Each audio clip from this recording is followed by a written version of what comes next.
Welcome, Sexy Wookiees, to another episode of the Sexy Wookie Squadcast. We are continuing reading Star Wars Death Star by Michael Reeves and Steve Perry. This week's chapters are 31 through 45. You don't know what you're missing, sweet look. I'm Prime. It's your boy, Sexy Leader. Hey, it's your girl, Sexy One. It's your sim, Sexy 2. Let's go. That is a good quote. I didn't expect it. First of all, hi, everybody. Merry Christmas, Happy Life Day, and Happy Holidays. Okay. This was, yeah. I'm glad you picked that. It kind of does encapsulate the last sections that we read here. Everybody was doing well. It was all coming together and everyone was getting lucky and meeting people. I was so happy everyone for them. was getting lucky. Well, almost everybody. This is a interesting batch of chapters to read. My little sim part, I was like, yes, new ships, all the ships. Too many. It's good stuff. All right, guys, ready to get started? Yeah, let's do So it. this week we actually have 5 questions, which we haven't had in a while. Ooh. All right, first question. Do you think it was smart for Ratu to give Mema his real name and story? Do you think he should have just lied like everyone else? What do you think about that? Was it smart? I guess it depends on how easy it would be to look him up, which apparently it is not. So, yeah, like if he had court records under his real name or something, then not so smart if you're trying to impress somebody. But I did like that he did, only because it was played off as even he didn't understand why he suddenly wanted to be honest with her. And I was just like, oh, that's sweet. Like he wants to be real. So I thought it was cute. Maybe not the smartest, but it meant something. There's a reason, like, and even he doesn't understand it, but he just wants to be honest. Yeah, I don't think it was smart either. Because when I read the part where she was like, I can turn this guy anytime, because if it went down from her business or a guy, she was gonna take care of her business and her livelihood. But I want to defend Ruta's side by kind of like, yeah, when guys, I think, or I'm just gonna say me. I'm not Give gonna us the guy's speak, perspective. I'm not gonna speak for the guys out there, but I will speak for me. Like when you really like somebody, I think it's something where from my opinion, it's like he wants to impress her and doesn't want to give, he doesn't want to build the relationship on a lie. Yeah. When you start with a lie, then it's just lies will come out, even if it's a white lie, it'll still come out. And then your relationship has been like, later down in the line, your relationship may be built on a lie. And so that's why I think he was just, I'm going to come clean. I don't care what it takes me. It like, even if I guess he goes back to jail or whatever, like he doesn't care. He's just gonna, do it. And he's going to take his chances, and man, all power to him. And well, me and Ruta we have an agreement there. I think you should start off with the truth. If your past is lies, then keep that in the past and then move forward. Yeah, that's fair. I thought it was really stupid that he did that. I'm like, you don't even know her. She could just be like, fam, turned in, boom, done. Mm-hmm. Like, I mean, the romantic in me is like, oh, that's so cute. He wants to be, honest. But then the realist in me is like, you're so stupid. So I don't know. I have mixed feelings, and so I wanted to get your guys' feelings on this, because I was like, am I just being mean and untrusting, or? I guess it's not as stupid if she can't find anything on him, so she can't prove anything really. She just has to believe what he tells her. Yeah. I was like, really? How hard is it to just Google his, Hollow Net, his name, and find out or unless they're just looking in the Death Star computers, like their records, and they're not going onto the wider HoloNet because maybe they can't access it from there. I don't know, whatever it is, but yeah. But even then, like find things. She'd be able to see that name's not in the system, so he shouldn't be there. So I feel like he should have took that into consideration, maybe, or I don't know. Don't give the full name and just give like one name.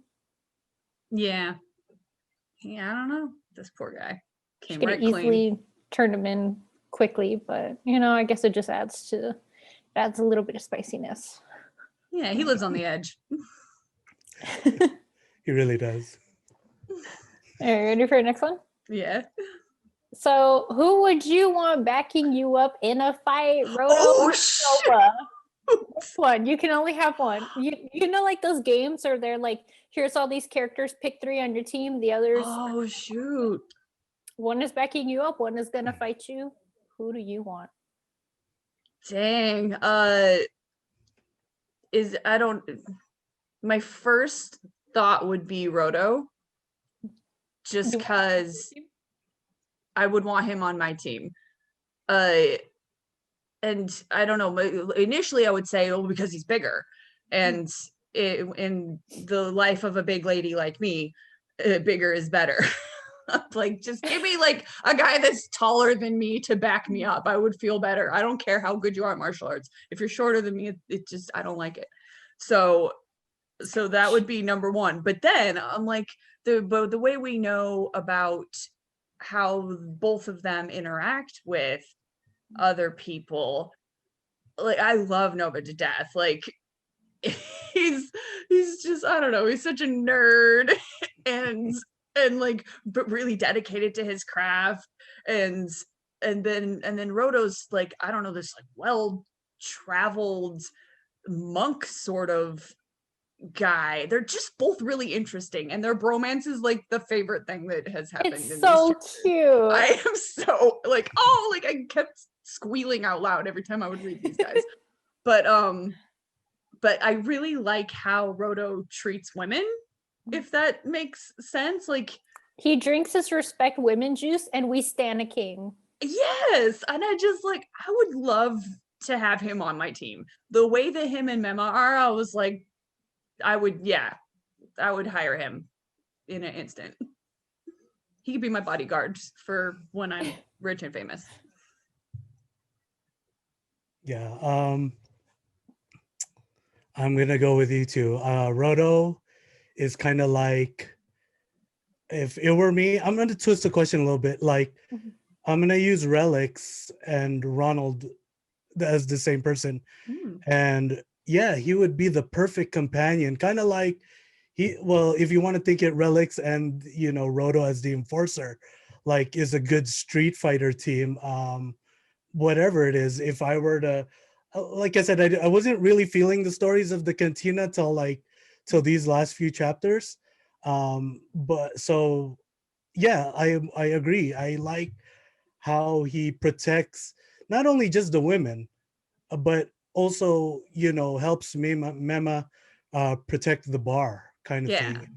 He understands those, the parameters of what he has to do in his job, what is his relationship with Mema, and then this free time that we see. So yeah, definitely, he would definitely be a good companion to Relics, definitely to me. Well, and then remember, on Coruscant, he had all those connections with the neighboring businesses and people. So you've got that advantage too, which Relics would really be able to utilize. They would definitely, especially if they were going to go on missions about, like, I don't know, like a heist. I could see these two, working together. I don't know if it would be odd couple or it'd be a perfect match, like a Han and Chewie type, or like what's his name, Cassian kind of K2 type. I don't know what it would be. I think it would be, hopefully it's like a Chewie and Han type kind of thing. And then he, like you said, like, I'd be definitely smaller to this creature, so definitely I'd be the brains for sure. There you go. Relics would. But yeah, definitely. Perfect little duo. Roto and Relics, R&R. So So I want to start off by saying I am in love with Roto. He gives off such himbo energy, and we know I simp so hard for himbos. Mhm. I just want to be his best friend and bake him cookies, like, and pinch his cheeks. I don't know why. Aw. He just gives off those vibes. Like, he's a cinnamon roll, and I will fight for him any day. But I think I've been so split on who I would want to back me up. It is tough. I think I'm slightly more inclined to have Nova on my side, because even though he's shorter, not too much shorter, they said in the book, but even though he's shorter and kind of older, he does have the extra years of experience and practice with him. And he was really tired when Roto came in, and he still did really well. He still fared. And I think, for at least for this case, I will say I'm gonna pick Nova. We'll give him some love. But in general, I am such a himbo Roto stan. It is hard because Nova's like, he's so smart, like he's well read, and his priorities seem so in the right place. Like, he always wants to help and teach classes, Yeah. and He just has such a good heart. yeah, exactly. Like, it's a really tough choice, honestly. Oh yeah, that's why I wanted to ask. I was like, this is hard. I'm struggling. I want to see what they say. Like, I can't. How can I love so many stinking characters in one book? Like, I'm rooting for everybody, even the stupid new droid that shows up at the library. I'm like, why do I love Percy now? Like, this is the best droid ever. Like, I am just, I don't know. I love every character in this book. It's so hard not to get attached at this point. It just yeah, I love them both so much. Maybe Roto's slightly more, but I love them so much in their bromance. It kills me. I know. It makes me so happy With these two. And then what do you think though? Remember his dream? Nova's, I don't know, are we gonna talk about that? That at one point he had this dream that he's fighting, and then all of a sudden his dream he gets a companion that he's fighting with, and I was like, oh my gosh, freaking me, Roto. And now they finally meet and they're BFFs, and I'm like, oh, something's gonna happen. These two, I don't know. Anyway, carry on. Ready for the next one? Sure. All right, so speaking of Percy, we're going to be talking about droids. So if you could have an assistant droid, but it can only specialize in one specific thing, what would you have it specialize in? One thing? I can't just Only one have thing. a butler droid that just does everything. Nope. You got to pick one thing. It doesn't even have to be a butler droid. It could be someone who's good at hacking or someone who's good at cooking. Just one thing. Wrapping presents, anything. My first thought was going to be cooking because I can't, but then I also don't like eating, so I don't really care.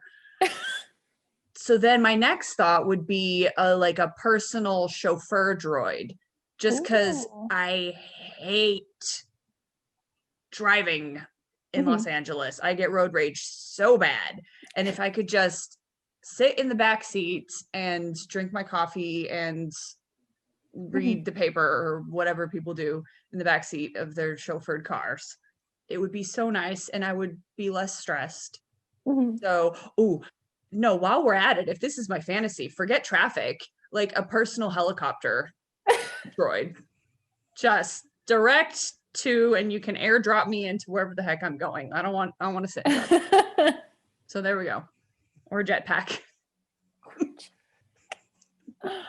Which isn't really a droid, but maybe I would need a droid to fly it because that takes a lot of skill. There you go. So yeah, something to fly me around. So some kind of chauffeur flying chauffeur droid. Yeah. Okay. Now, to all the droids who are being treated badly in this book, I'm with you. Oh, Ronald loves his droids, especially the waitress ones. Yeah, come on. They can talk nicer to some of these droids, especially the medic ones.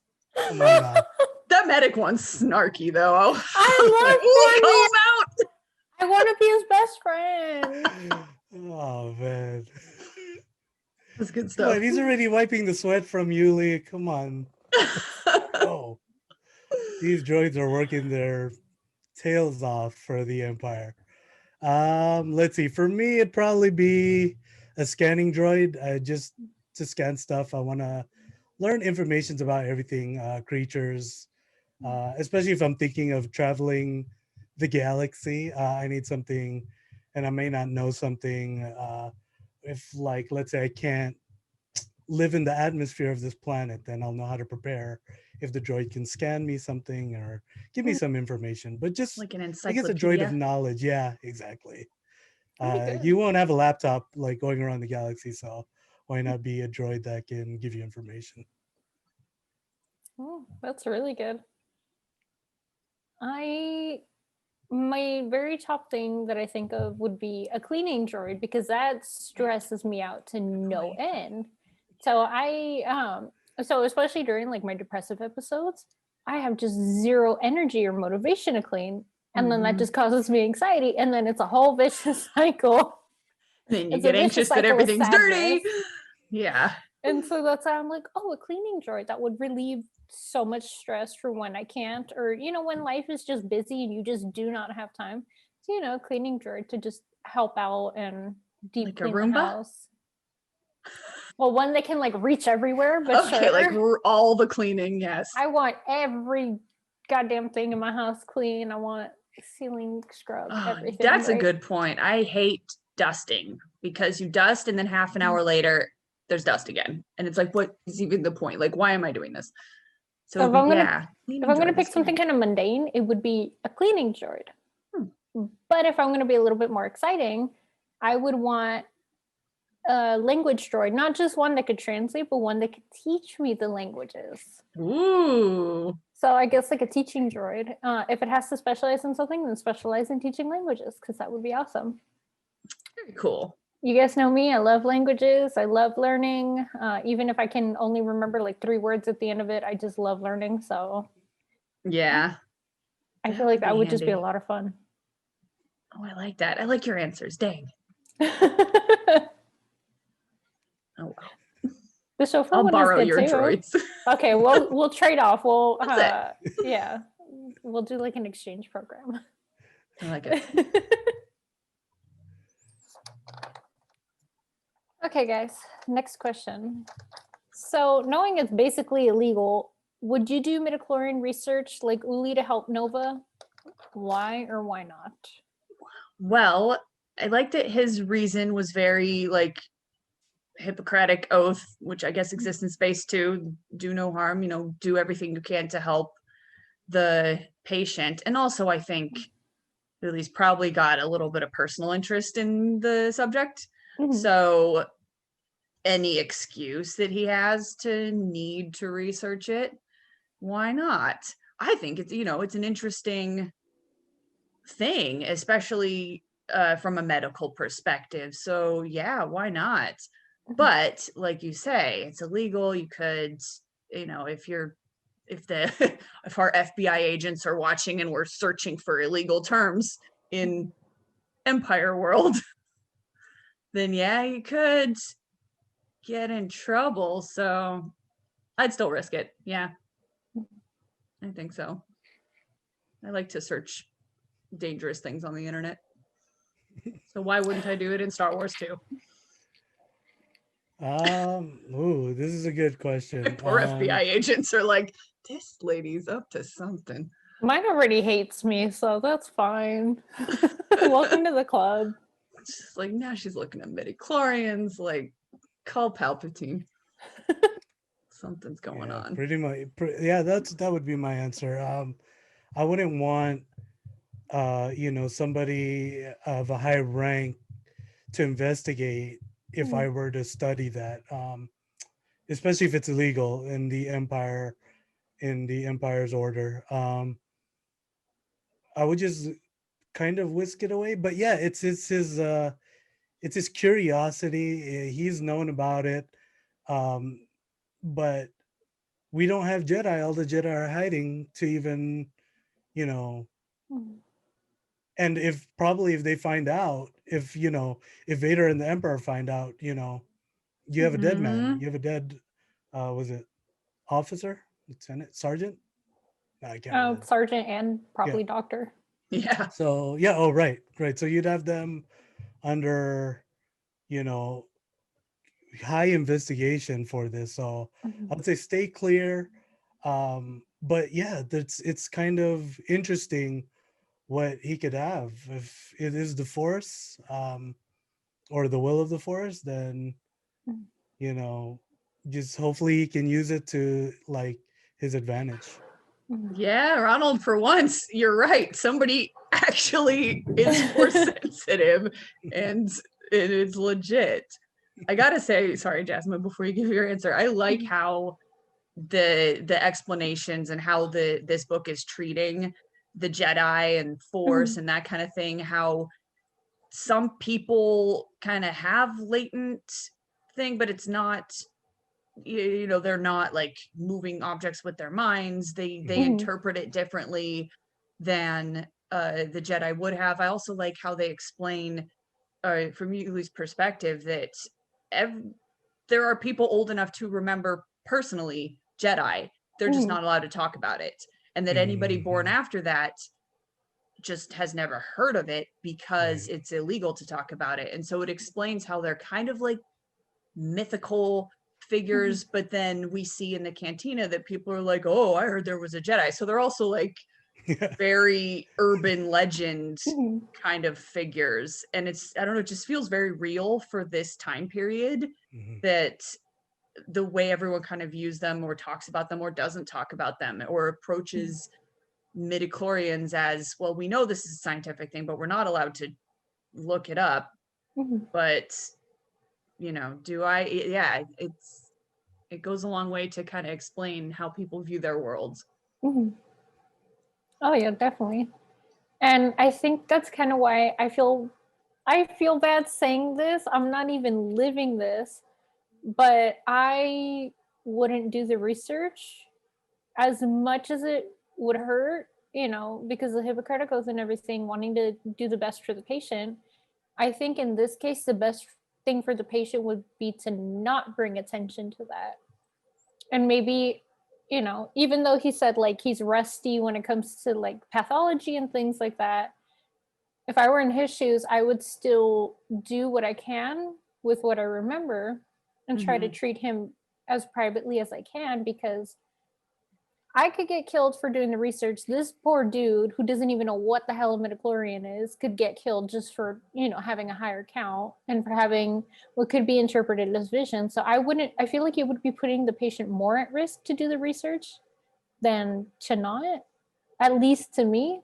I think it would think about that. Yeah, if I you think it would attach that be to his name. Yeah, I'd definitely take time to consider it.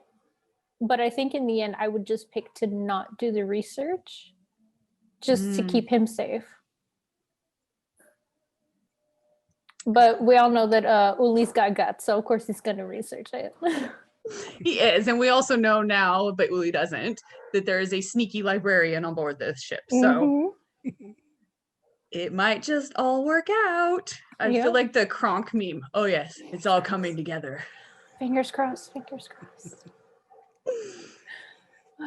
All right, ready for the last one? Oh my gosh, yeah, sure.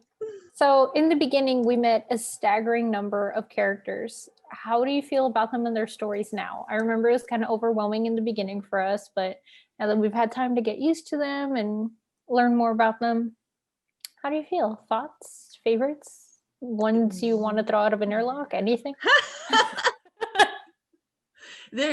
It does feel a little less overwhelming now. I feel like everybody is so unique and yet well fleshed out that when they pop up again, when their section comes up again, I'm not like, wait, now who was this? What was their backstory? And consulting my notes. I'm immediately like, oh yeah, it's this person. And the last time we saw them, they were doing this. And this is how they feel about the world. And this is their personality. And it's almost like the sections are written differently depending on who's, not really point of view, but like who's the main character of that section. Like when we're with Uli, it's very scientific and technical and medical, and it's using all these kind of words. Then when we get to like Tila, it's very like, I love her little inner conscience. It's so fun. I was like, girl, I feel you. I love that. And then we get to Mema, and it's, I don't know, it's just the tone is very basic. Like, she's not throwing around technical terms, but then I don't know. So everybody just feels really well defined and unique. And so I don't have trouble telling them apart or remembering who's who.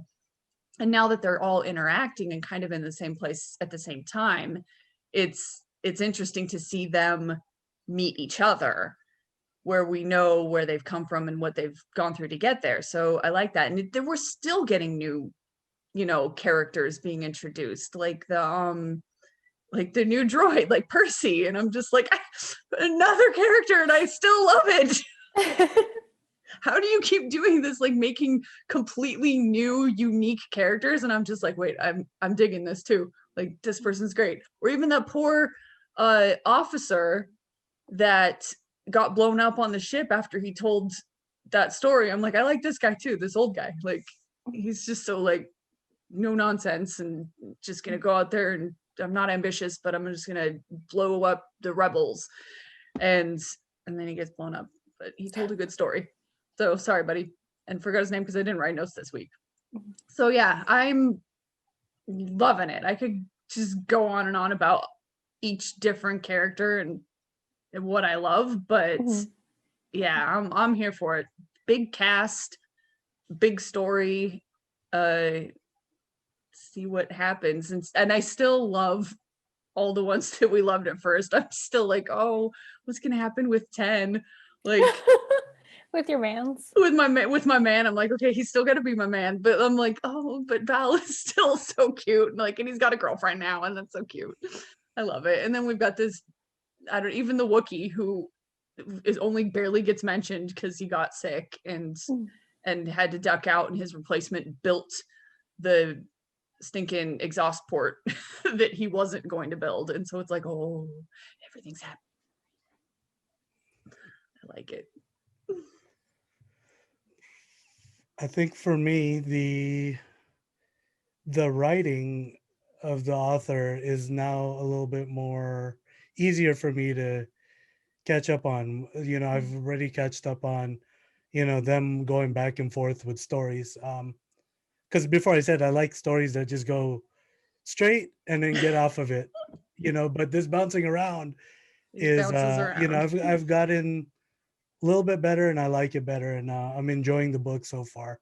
The amount of characters, though, to me is still a little bit overwhelming, just because still I don't know if I said it in an episode, but I just can't remember names that well, and so therefore I get mixed up with characters easily. But it's, you know, I'm taking it that very slowly, because I said to myself, I said, you can't have a good story if it's just, you know, a small cast. And like Megan said, this high volume of you know, cast, this big cast is what this book needs, really, because this space station is really huge. You can't just stick to one story. So that's why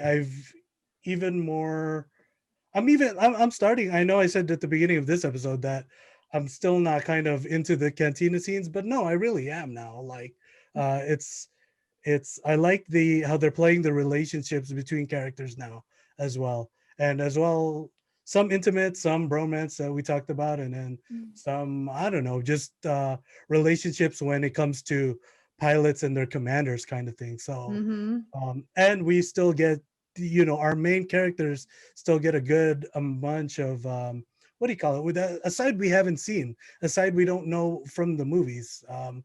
Again, shout out to Tarkin and Dala. Like, now I'm finally getting my first taste of a relationship that they're having. So I never knew that story, and now to read it, it's like you want to read what more they have, because they're really I'm starting to see how they're really connected to each other. Like, yeah, it's a side of Tarkin you don't see. It's you wouldn't think these two people don't get each other, but they do. But that's just the same as all the other ones, you know, as Ruta, Mema, Tila, and Lieutenant. You know, those are really, you know, shaping up to be what you don't see that of the Empire side. I'll just keep it Sure, yeah, you don't see that of the Empire side, Mm. and it makes you think like, man, dude, not all of them were really that bad. Yeah, you're right. It gives them a more humanistic side. Since we're always thinking about the rebels and reading on their side, seeing their side, we just see these bad guys. But reading these books, we see like, not everyone wanted to actually be in the Empire. Some people are kind of iffy. Some people are just straight up like, nope. And then other people that they're loyalists, but at the same time, they're still careful. So it's really nice getting to see more of that side. I remember reading a little bit of it in Lost Stars, but not to this depth. And so this just makes me feel like, okay, a little bit more sympathetic, not towards the Empire, but towards the people serving. Just because not everyone has a choice. People still have consciences, so that's it's just a job. And so I love reading about them. Me, I love Uli and I love Bill. So half of me is like, oh, how cute he has a girlfriend. Another half is just like, oh, God damn it. Ah, this girl. But no, it's cute. And I like that, some of them are just having friendships. Some of them are just like, what's a little bit of fun. And then others are like straight up relationships. It's cool. It's fun. I think my biggest thing is the bromance. Oh my bro gosh. TP. Bro TP for life. My ship will never sink. Yeah.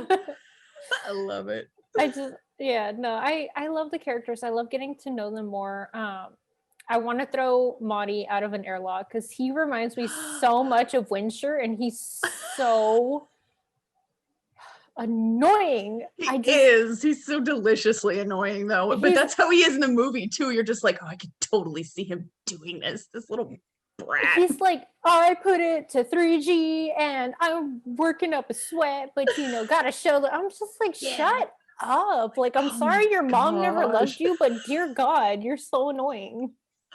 He is. It's perfect. What's that word that they use? Crip? Like, he's so cripping annoying.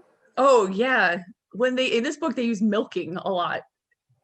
I saw milking, and then I saw crip. I think they said crip or criff. No, it was with the P. It wasn't criff because I love criff. It was it was KRIP, crip. Oh, I'll have to pay attention. Instead of the F word, and I was like, new favorite word. I gotta say, this book's got some good slang. A lot of good metaphors or like one-liners that I'm just like, I should have written that down. That'd be a good one. I wrote down some of them, and then others I laughed and forgot to write them down too. And I'm just like, this is just so interesting. Yeah. And then even like the mundane things that they talk about, I'm like, this is so cool to know. I don't need to know this, but it's cool. Exactly. The world building.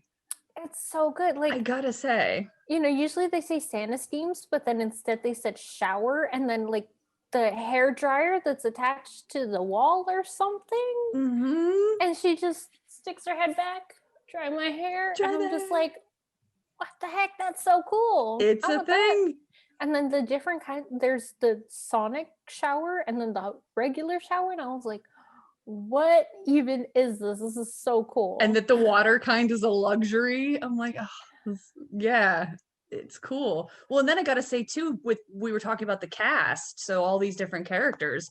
I mean, people out there who haven't read this book, if you're tired of every thing that we know, it's either a Sith, a Jedi, a soldier, a smuggler, or a Mandalorian, and that is basically the only categories that exist in Star Wars. Like, oh my gosh, here we've got like the architect, like the martial artist, the bar owner, just a regular scoundrelly thief, but not like a smuggler necessarily, like for a trade. I don't know, it's just all kind of librarian, a doctor. Like, these are the points of view. Droids. And then droids. I gotta say, there's like male, there's female, there's droids, there's aliens, there's humans.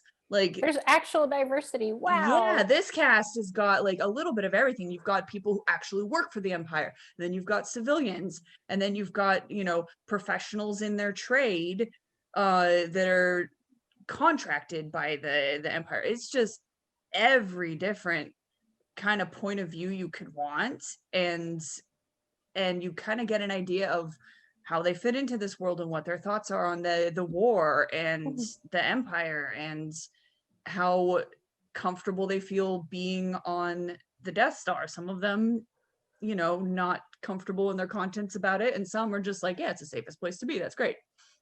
So yeah, I just like this perspective. I like the world building.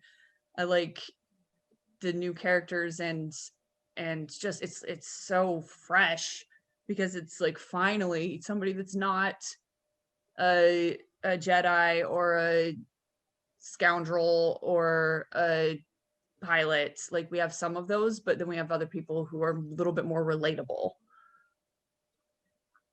So that's my Agreed. thought. My 2 cents. It's refreshing. It really is refreshing to something new and different than what we're used to. And I mean, you know me, I love Jedi, Mandalorians, I love all that stuff, but it's refreshing to read something different. Just basic ass people. That's it. It's just hella basic, and I love it. Yeah. Because it feels so much easier to relate to them. Mm-hmm. So I Gotta mean, say. it's good. I like it. I had a 10 out of 10, would always recommend this book. I already started recommending it after like the first 15, 30 chapters to people. I was like, I'm not even done, and I think you should read it. Oh, just wait until we get to the stuff where you know what's gonna happen. Like, we start getting into the events of A New Hope, and you're like, my favorite characters, what are you doing? Like, but I'm telling you, if you guys like this book or the style of these authors, eventually, hopefully we get there. But also, I will recommend the MedStar series. It is also by the same authors. So, and has at least one of the same characters. So just throwing that out there as a recommendation too. So yeah, I think we are discovering a lot of interesting stories, a lot of interesting characters in this book club, a lot of books and authors. We haven't had any repeats yet of authors. So we are really getting a taste of everything, old and new.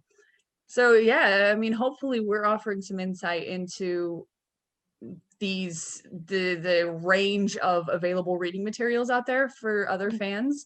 And if you're like us, maybe you've got the same opinions. If not, at least you could get a little intrigued based on our reactions to things. And then, of course, check it out for yourself, read it, answer the questions based on what you think in your reading. We would love to hear some discussion, debate, or other answers besides our own. That is about it for book club this week. It is Christmas, and I hope both of you are having a wonderful time with your family in your homes, and that we all have a wonderful new year when that comes. Oh, one quick announcement. Yes. A great way to end the year is we started posting some of our writings. So you can find those on our AO3 archiveofourown.com. You can also check out our Tumblr, where there's a master list in the description. It's also in our link tree on our Instagram. So yeah, go check those out.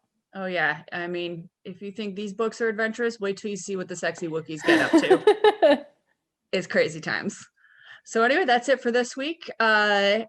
Hope you guys have a Merry Christmas, Happy Holidays, Happy New Year, and we will talk to you guys next week. So sexy Wookiees, let's sign out for stinking 2020. Sexy Wookiees.